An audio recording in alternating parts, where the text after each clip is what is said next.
두 번째 챕터에서는 재산관리 지원 서비스의 진행 단계별로 지원인의 역할과 업무를 살펴보겠습니다. 지원인은 서비스의 본격적인 이용을 위한 상담부터 시작해 계약 체결, 서비스 이용의 전 과정을 돕는 사람으로 재산관리 지원 서비스 수행에서 핵심적인 역할을 수행합니다. 따라서 무엇보다 발달장애인 당사자와 가까이 위치하며 개별적 욕구와 특성, 주위 환경을 잘 이해하고 있는 사람을 선정하는 것을 권장합니다. 지원인의 자격 요건은 다음과 같이 정하고 있는데요. 보통 공공후견인이나 장애인 복지 유관기관 종사자를 우선 추천하고 그 외에 지원기관의 장이 적절하다고 인정하는 사람, 그리고 가족이나 활동지원사도 지원인의 역할을 수행할 수 있습니다.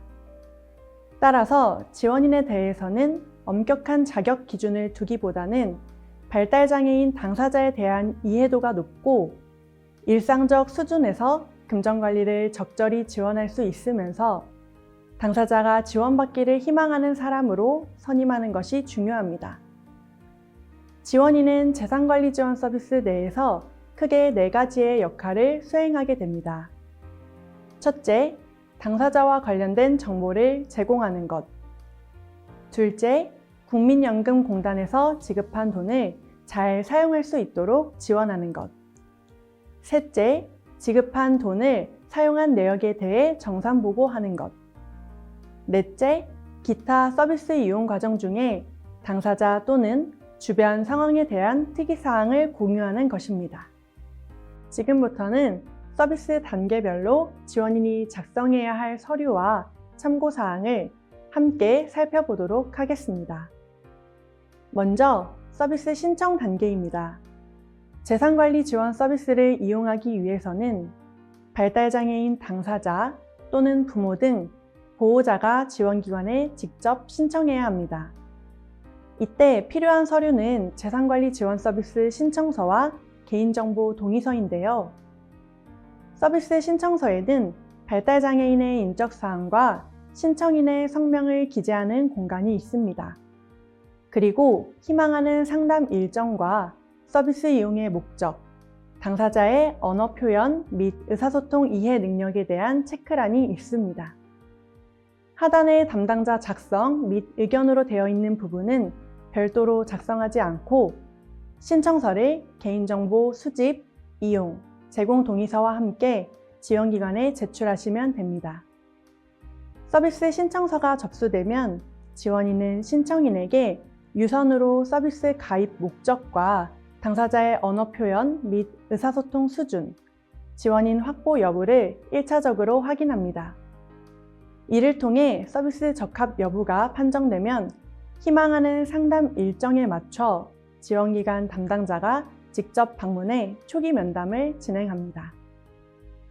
만약 유선 상담을 통해 서비스를 이용하기로 결정했다면 지원인은 방문 상담 전까지 당사자의 전반적인 자산 현황, 월평균 수입 지출, 수급이나 주거 관련 이슈 등 다양한 정보를 미리 확보해 두는 것을 권장합니다. 다음은 초기 면담, 개인별 재정 지원 계획 수립 단계입니다. 초기 면담을 통해 파악된 정보를 바탕으로 개인별 재정 지원 계획서가 작성되는데 이때 계획서에는 지원인의 정보가 담기기 때문에 이 단계에서 지원인이 잠정적으로 결정된다고 보아야 할 것입니다.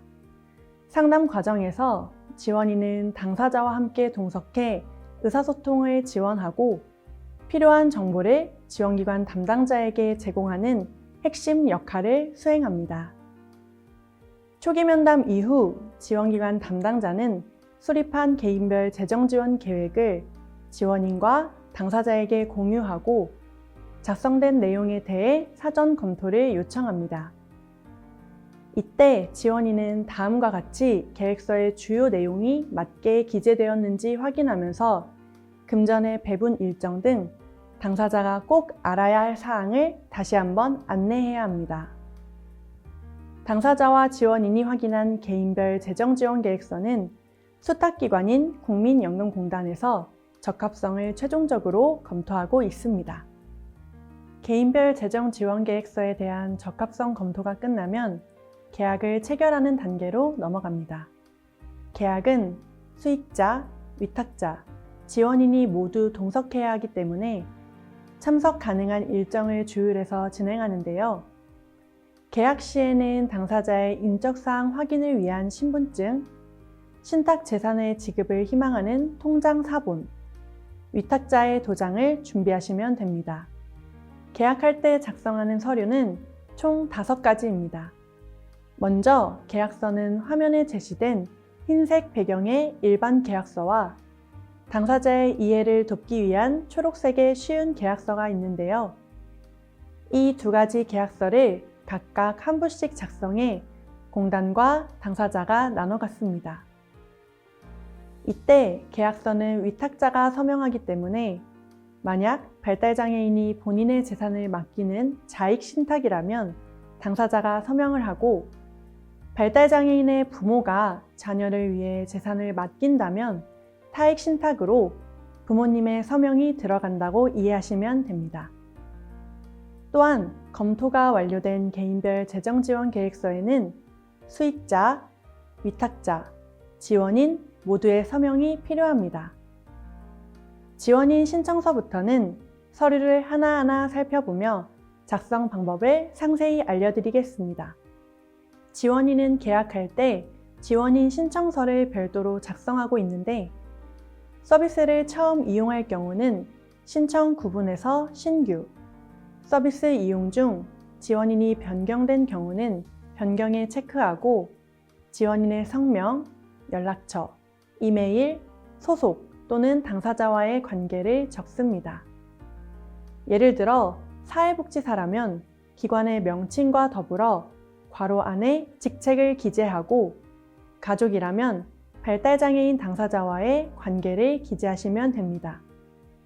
또한 아래 수익자 정보는 지원인이 담당하는 발달장애인의 이름과 생년월일을 기재하시면 됩니다.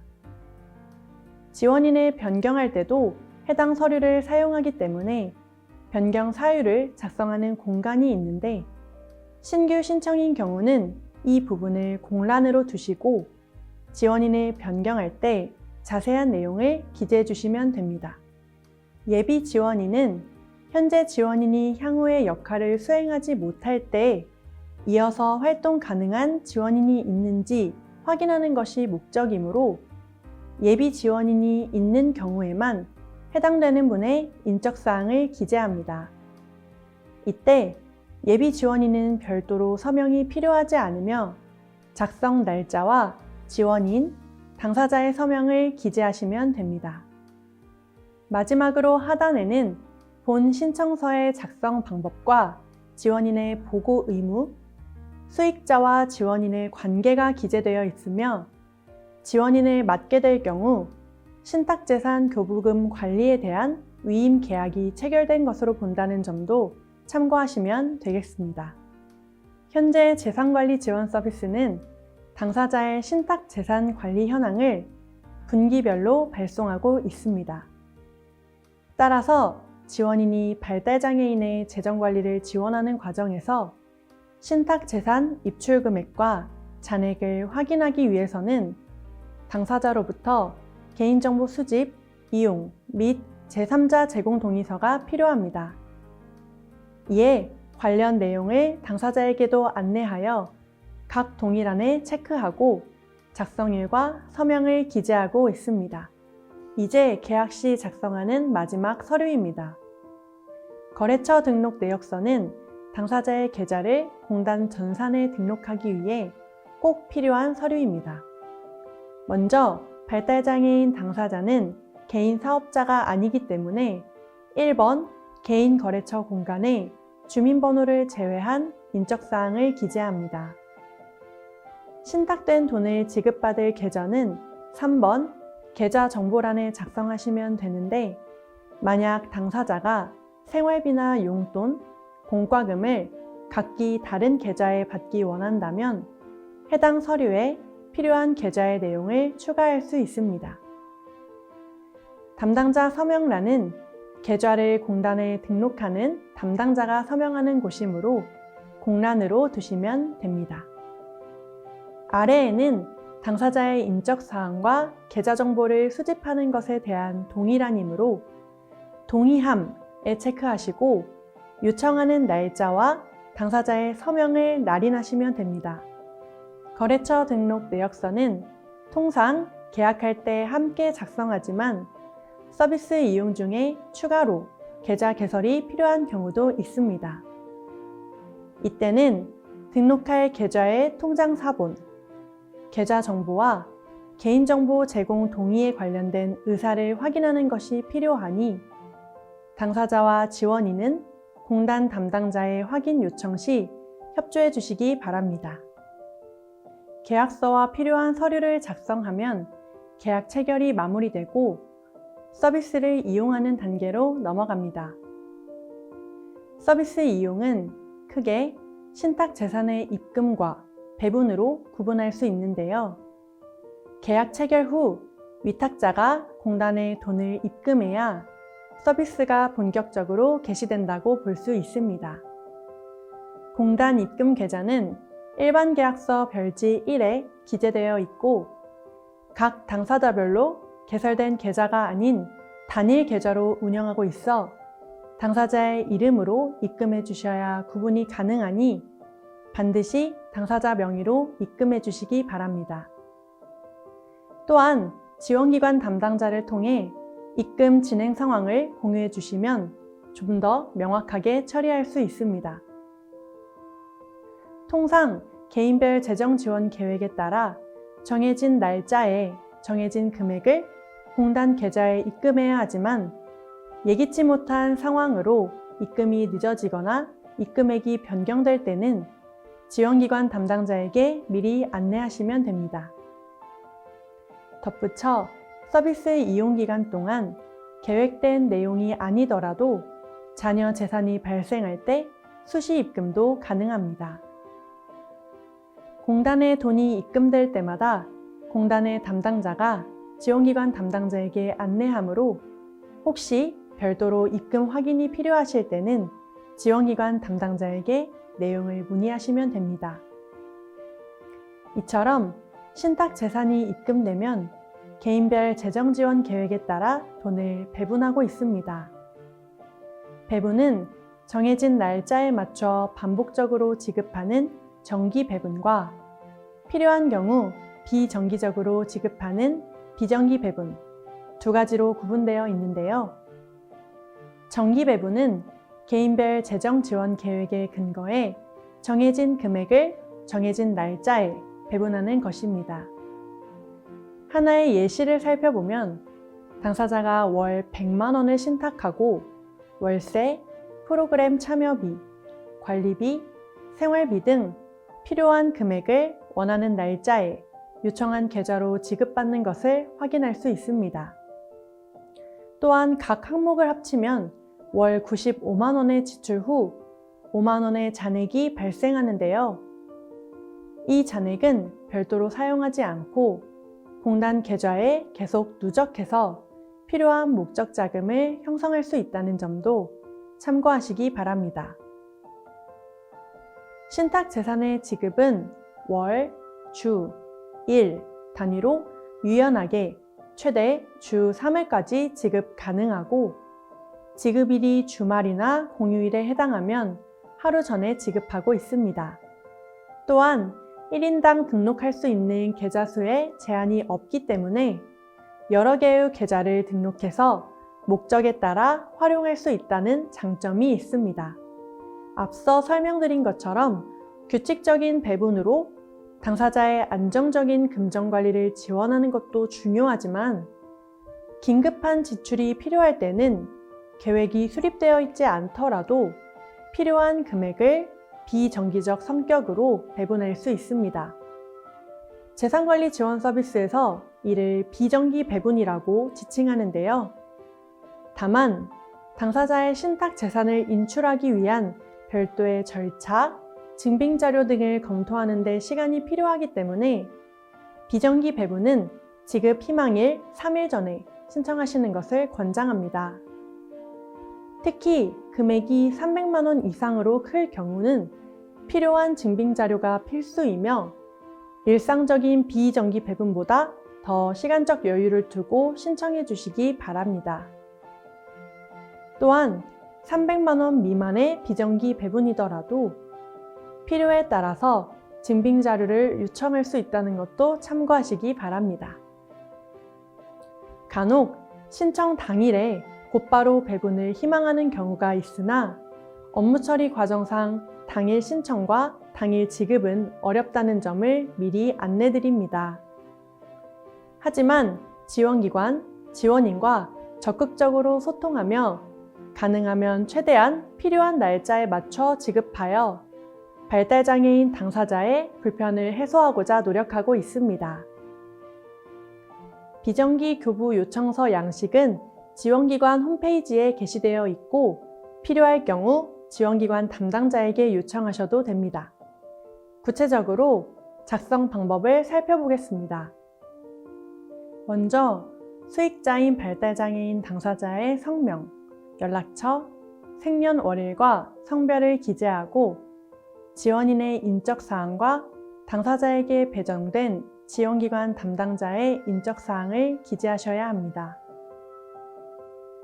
다음으로 요청 내역에는 지출이 필요한 내용을 기재하면 됩니다. 예를 들어 임대보증금이 필요한 경우 내역에 임대보증금으로 작성하고 필요한 금액, 입금 희망일, 지급받을 계좌 정보를 작성하시면 되는데 이때 지급을 원하는 계좌가 기존의 공단에 등록된 계좌가 아니라면 필요한 계좌를 추가로 등록할 수 있습니다. 다만 신규 거래처를 등록할 때에는 행정처리 과정에 시간이 소요될 수 있기 때문에 가급적 여유 있게 지원기관 담당자에게 거래처 등록 관련 사항을 요청해 주시기 바랍니다. 이 비정기 배분 요청서 양식에는 한 번에 3개의 항목까지 그리고 필요한 경우 하나의 서류에 더 추가해서 내용을 작성할 수 있기 때문에 각 항목별 금액을 합쳐 총액에 기재하고 요청일, 당사자의 서명을 적어주시면 됩니다. 신탁된 재산을 사용하는 것은 당사자의 권한이므로 당사자의 서명이 필수지만 자립한 발달장애인의 경우 지원인이 당사자를 24시간 내내 밀착 지원하는 것은 아니기 때문에 그때그때 서명을 받기 어려운 상황도 있을 것입니다.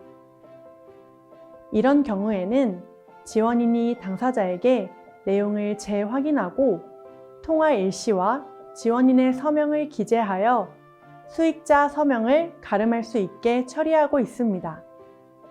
간혹 당사자의 서명과 유선 동의란에 지원인 서명을 동시에 기재하시는 경우가 있는데 상황에 따라서 당사자의 서명이나 지원인의 서명 둘 중 하나만 기재하시면 됩니다.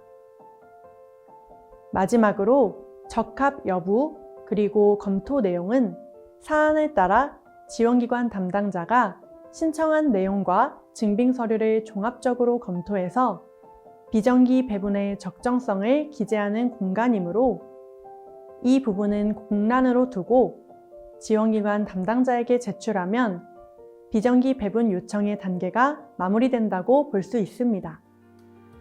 충동적인 지출 경향이 있는 당사자의 경우 공과금 납부 목적으로 지급한 돈을 실제 공과금 자동이체 납부일 전에 다 사용하는 경우가 종종 발생합니다.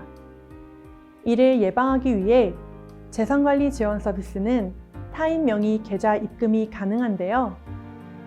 예를 들면 월세나 통신비처럼 납부할 계좌가 당사자 명의가 아니더라도 1년의 확인 절차를 거쳐 요청한 금액을 원하는 날짜에 지급받을 수 있다는 것입니다.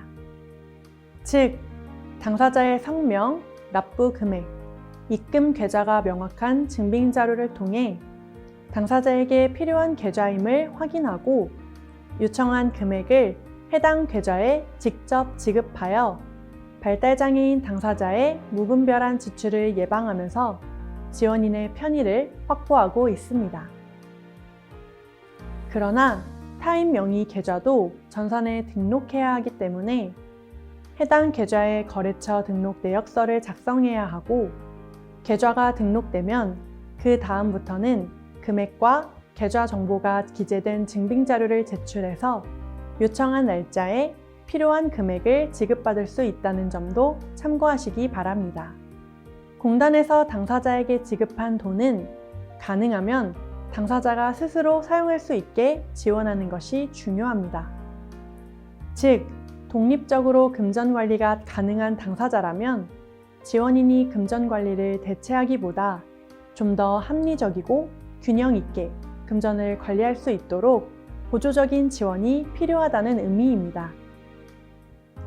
만약 목적과 다른 지출이 발생할 경우 지원인이 개별적인 차원에서 안내하는 정도로 그칠 수 있는지, 아니면 본격적인 교육을 통해 재발을 방지해야 할 것인지 판단하여 적합한 지원 방안을 모색하는 것을 권장합니다. 또한 지원인은 재산관리 지원 서비스 내에서 발달장애인의 근접 지원을 담당하고 있으므로 서비스를 이용하는 과정에서 당사자의 상황 변화나 재산과 관련된 내용을 지원기관 담당자에게도 공유해 주셔야 합니다.